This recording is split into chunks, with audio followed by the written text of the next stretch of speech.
was really great to see so many fan arts, so many letters, so many fiction, cosplays. The reactions were fantastic, beyond our craziest expectations. It was impossible to expect a huge community like this and so passionate fans, it's great. Thank you. Yeah. We started the project by making the game we wanted to make for ourselves, but at the end it's really making a game for the players, because that's what's important.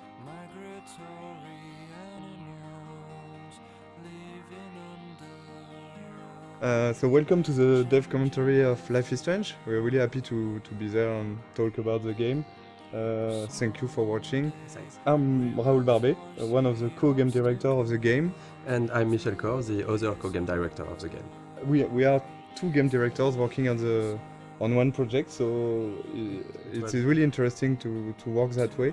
It can be hard sometimes, but I think it's a really interesting creative process, because we can challenge each other on a lot of aspects and find always the better solution for what's best for the game. If only Michel or Raoul was directing the game would have been really different.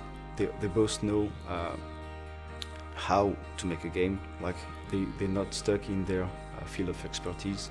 They know a lot of things about each department, and they had this direct contact with the teams. I'm more from the audiovisual and movie scene, so I was in charge of all the cameras with the camera team. I work a lot with the sound design team also, with the music. And myself, since I'm from an illustration background, my specialties were more on the art direction, and later, for this game, I'm starting to work way more with the narrative team and the voice recording sessions. It was cool because they had a similar vision for the game, so we didn't have a yes from one and a no from the other. Actually, Michel and Raoul are in the game when you think about it, because there are two game directors, so we have a contraction which is Michel. But if you put it the other way around, it's Raoul and Michel, so it's Rachel. And I'm pretty sure they did it on purpose. The idea behind the game was because both of us worked on Remember Me, and there were some sequences in this game called Memory Remixes. And one of the founders, Hervé Bonin, asked this small core team to think about a game with this kind of mechanism. Very quickly came the episodic adventure game, because we wanted really to do something like that. There is really a lot of new ways, interactive ways to tell stories. On an episodic format, you have to make a lot of choice for episode 1, because you won't be able to change after. A lot of assets have to be there in episode 1. Yeah.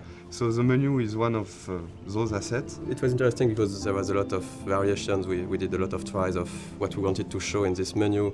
The idea was really to basically show the most important locations of the game. So we can see the Blackwell Academy on the top right, we can see the lighthouse, we can see the town of Arcadia Bay. We were really trying to give a sense of location and just showing like the game world with the menu. We really wanted to make the player feel that all areas are connected, and the menu is a great way to do that. One of the main importance for us for the game was to have a peaceful game with this sense of you can take your time, and we wanted to reflect that from the menu. So we worked on those small wind effects and the leaves that are going around and the nice and soft music. It was just when you start the game you should feel quite at peace and comfortable. And even when the menu evolves in each episode, there is some small details that are changing. Like for the menu for episode 4, you have the beach whaled. That's this kind of details we wanted to just add with the variations of the menu. The game takes place in Oregon, in the Pacific Northwest, in the United States. When I went back there on vacations, I've seen a lot of places that really looks like what we did in the game. So I guess it was a really big job of references to be sure that everything was correct, but it's also something that's really exciting about making a game, that you have to look at everything and to reproduce reality, and with, of course, our own lens and stylizations, but we really wanted this to feel like being in Oregon. Sometimes people ask us if we choose to have a game in the United States for marketing, for selling the game. We knew that we were fans of like TV shows like Twin Peaks or X-Files. They have those trees and the Pacific Northwest feeling. I think they are a great example of a small community thinking that everybody know each other and everybody is happy, but when you put something inside this community, it could be something supernatural. You discover a lot more.